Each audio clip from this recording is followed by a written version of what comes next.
అందుకే ఇది కాలాతీతమైన పాట అని ఇప్పుడు ఆయన చెప్తుంటారు రమేష్ చెప్పాలి గారు. కాలాతీతం అంటే ఎప్పటికీ ఉండిపోయే పాట ఇది. ఓకే. ఏది నువ్వు ఇంతేనేమో ఇంతే. ఇంతేనా? సో అందువల్ల అది చిత్రమ్మ పాడితేనే దానికి ఒక ఐఎస్ఐ మార్క్ ముద్ర పడుతుంది. ఓకే. సో అది కొంచెం ఇంకా అందరికి రీచ్ అవుద్దని, హ్మ్. అందువల్ల నేను సినిమా బాగుండాలి, మంచి పాజిటివ్ టాక్. టాక్ వస్తే హ్మ్. పాట ఇంకా రీచ్ అవుతుంది, ఆ పాట అన్ని ఇళ్లలోకి వెళ్ళిపోతుంది అని ఉండే. నేను హ్మ్. అనుకున్నట్టే మెల్లమెల్లగా పుంజుకుంటుంది. ఓకే. ఉమ్. సో ఎలా ఎంజాయ్ చేస్తున్నారు ఈ సక్సెస్ ని? అంటే నేను ప్రతిరోజు పండగలాగే ఉంటా. నేను చూస్తే ఓకే. మీకు అర్థమవుతుంది. అంటే హ్మ్. ఒక సక్సెస్ వచ్చిందని ఎగరడము, లేకపోతే ఫెయిల్యూర్ వచ్చిందని బాధపడము, హ్మ్. ఇవేవి ఉండవు. నాకు పని చేసేది, వర్క్ చేస్తున్న ప్రాసెస్ ని నేను ఎంజాయ్ చేస్తాను. ఓకే. సో మీరు చాలా మంది చెప్తే విని ఉంటారు, ఎక్కడో చదివి హ్మ్. ఉంటారు. బట్ నన్ను చూస్తున్నారు. సో నేను అందుకే నేను ఎవరితో పోల్చుకోను. నా దగ్గరకు వచ్చిన పనిని గౌరవంగా భావిస్తా. ఆ పని జరిగేటప్పుడు ఫుల్ ఎంజాయ్ చేస్తా. ఓకే. వన్స్ పని అయిపోయిందా, ఇచ్చేసామా, వెళ్ళిపోయిందా, ఆ రిజల్ట్ ఏంటి అవన్నీ పెద్దగా నాకు అంటే వాళ్ళు వర్క్ మనతో ఉన్నంత మనకు పని వరకు. ఇచ్చిన వాళ్ళు బాగుండాలి కాబట్టి వాళ్ళ కోసం కొంత ఆరాటం ఉంటుంది. అది హ్మ్. బాగుండాలి సినిమా అని, అంతే తప్ప ఇప్పుడు ఓకే. అది బాగుండగానే మనం ఏదో అంటే విజయవంతం మనం చేసిన పాట పెద్ద మిలియన్ల కొద్ది వ్యూస్ వస్తేనే ఆ పాట బాగున్నట్టు, హ్మ్. అసలు ఏ వ్యూస్ రాకపోతే బాగాలేనట్టు నేను అస్సలు నమ్మను. ఓకే. ఒక పాటకు ఒకసారి టైం వస్తుంది, ఆ రిలీజ్ అయిన టైం కరెక్ట్ అయి ఉండదు. హ్మ్. సినిమా హిట్ అయితే ఆటోమేటిక్ గా పాటలు ఆ సినిమాలో ప్రతిదీ అందరికి ఇంట్రెస్టింగ్ పాయింట్ అయిపోతుంది.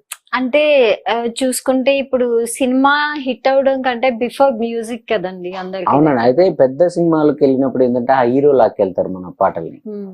ఇలాంటి సినిమాలకి పాటలే సినిమాని లాక్కెళ్ళాలి. హ్మ్. కాబట్టి రిలీజ్ వరకు కొంతవరకు వెళ్తాయి. హ్మ్. రిలీజ్ తర్వాత సినిమా బాగుంది అనుకోండి, హిట్ అయింది అనుకోండి, ఆటోమేటిక్ ఆ సినిమాలో ప్రతి కంటెంట్ ని యూట్యూబ్ లో సెర్చ్ చేయడం మొదలు పెడతారు జనాలు. హ్మ్. సో హిట్ అయినప్పుడు పాటలు ఇంకా ఎక్కువ రీచ్ అవుతాయి. ఓకే. చరణ్ గారి నెక్స్ట్ ప్రాజెక్ట్స్ ఏమైనా ఉన్నాయా? నెక్స్ట్ ఉన్నాయండి, ఒక పెద్ద ప్రొడక్షన్ హౌస్ లో సినిమా చేస్తున్నాను. ఓకే. బట్ వాళ్ళే అనౌన్స్ చేస్తారు, నన్ను చెప్పొద్దన్నారు. అవునా? చాలా ఓకే. చాలా చాలా చాలా ఉన్నాయి దానికి. సీక్రెట్ అంటారా? సీక్రెట్ అంటే పోటీ బాగుంది అక్కడ. ఓకే. ఆ కాంపిటీషన్ పోటీలో డైరెక్టర్ గారు నన్నే బాగా కనెక్ట్ అయ్యారు. అక్కడ ఓకే. ప్రొడక్షన్ హౌస్ కూడా ఓకే చేసింది ఈ రోజే. హ్మ్. బట్ అది మనం చెప్తే మనం మీ ఇంటర్వ్యూ ఎప్పుడు వేస్తారో తెలియజేయట చెప్పలేము. చెప్పొచ్చు కదా ఇంటర్వ్యూతో రివీల్ అలాగే చేయొచ్చు కదా గుడ్ కొన్ని చిన్న న్యూసెస్. కొంచెం మీడియం సినిమాలు కూడా మంచి మంచి సినిమాలు చేస్తున్నాను. ఓకే. ఆ, హ్మ్. కొన్ని నేనే అంటే కొందరు ప్రొడ్యూసర్స్ నా దగ్గరికి వచ్చి హ్మ్. నువ్వే సినిమా సెట్ చేయి అని చెప్పి, కొంచెం మాకేం తెలియదు, నువ్వే ఇండస్ట్రీలో ఉన్నావు కదా, హ్మ్. సో నువ్వంటే ఇష్టం మాకు హ్మ్. అని చెప్పి రేవంత్ రెడ్డి అన్న సంబంధించిన ఆ సర్కిల్ కానీ, హ్మ్. లేకపోతే ఇంకా ఆంధ్రాలో చంద్రబాబు నాయుడు గారికి సంబంధించిన సర్కిల్స్ కానీ హ్మ్. వాళ్ళు చేస్తున్నారు. కొన్ని ఇద్దరు ముగ్గురు ప్రాజెక్టులు నేను సెట్ చేశాను, పెద్ద సినిమాలే. హ్మ్. అవన్నీ కూడా ఇంకా స్టోరీ డిస్కషన్స్ వాటికి నేను మ్యూజిలేటర్ గానే ఉంటాను. ఓకే. బట్ వాళ్ళు వచ్చి నన్ను అడిగారు కాబట్టి నేను ఎవరైతే స్ట్రగుల్స్ లో బడ్డింగ్ లో ఉన్నారో డైరెక్టర్లు, హ్మ్. అలాంటి వాళ్ళని పిలిచి వాళ్ళ కథలు వాళ్ళకి చెప్పించి ఓకే. వాళ్ళకి నచ్చిన కథని సెట్ చేయించి మంచి హీరోలతో ట్రావెల్ అవుతూ ఇలా చేస్తాను. ఓకే. 2006 లో అనుకుంటా స్టైల్ మూవీలో మీరు అవును. రాసిన సాంగ్ మెరుపే సాగరం. అందులో 2 RRR అవును. అసలు అప్పుడు ఉన్న క్రేజ్ ఎలా ఉండే మీకు? అప్పుడు ఈ సోషల్ మీడియా ఎక్కడ ఉంది? ఆ. సోషల్ మీడియా లేదు. అవి చాలా మెచ్యూర్డ్ సాంగ్స్. నేను చిన్న అయిపోయాను. ఒకసారి మా కోసం నా చిన్న వయసుకు మించి ఈ పాట అది. అవును. దానివల్ల ఎవరు కూడా నేను చెప్తే నేనే రాశానంటే నమ్మకపోయేవాళ్ళు అప్పుడు.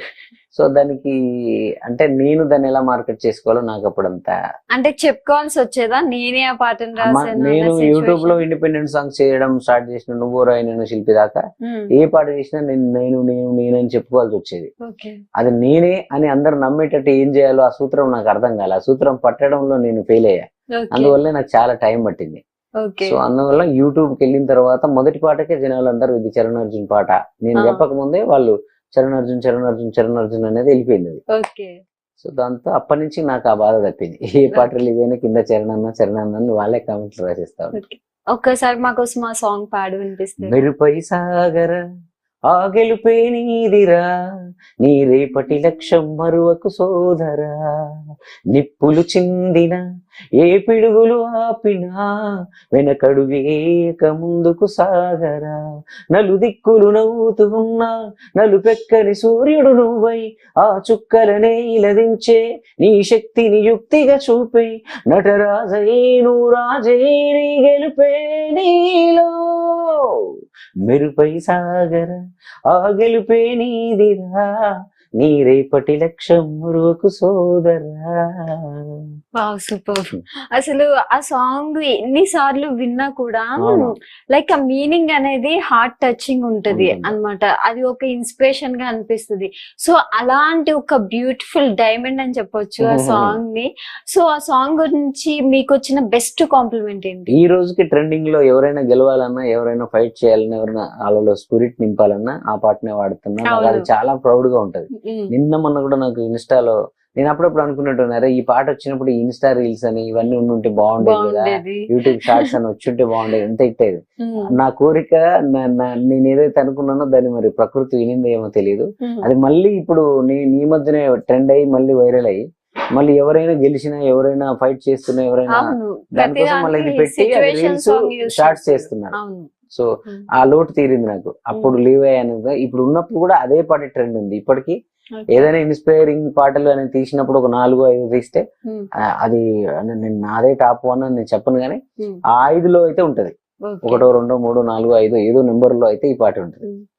సో అసలు మీరు మ్యూజిక్ జర్నీని ఎలా స్టార్ట్ చేసేది? మ్యూజిక్ అనేది నాకు బై బర్త్ వచ్చేసిందండి. అంతే, పుట్టుకతోనే చిన్నప్పుడే నా పాటలు నేనే కంపోజ్ చేసుకునేవాని, నేనే రాసుకునేవాని, నేనే పాడుకునేవాని స్కూల్లో కూడా. ఉమ్, ఆ, దాన్ని సక్రమైన దారిలో అంటే నేను నల్గొండ లాంటి ఒక తెలంగాణ ప్రాంతంలో మేలదుప్పలపల్లి అనే గ్రామంలో పుట్టినా కూడా ఉమ్, అక్కడ ప్రతిదానికి ఉద్యమాలు, ప్రతిదానికి మా ఏరియాలో సో ఆ పోరాటాలు, ఉద్యమాలు, మా కళల్ని కూడా పోరాటాల వైపు మళ్ళించే ఒక గడ్డలో పుట్టి కూడా నేను దాన్ని కలర్ఫుల్ ఇండస్ట్రీ వైపు నేను అడుగులు వేసాను ఎక్కువ. okay. సో అందువల్ల నాకు దానికి కావాల్సిన టెక్నికాలిటీస్ అన్ని నేర్చుకుంటూ ఉమ్, చిన్నగా step by step cinema cinema cinema తప్ప ఇంకా లోకం లేదు నాకు. ఇంకా వేరే పని లోకం ఉన్నా లేదు. లేకున్నా, నాకు పనులు వచ్చినా రాకున్నా దీన్నే నమ్ముకొని ఇక్కడే ఉండిపోయాను. సో అలాగా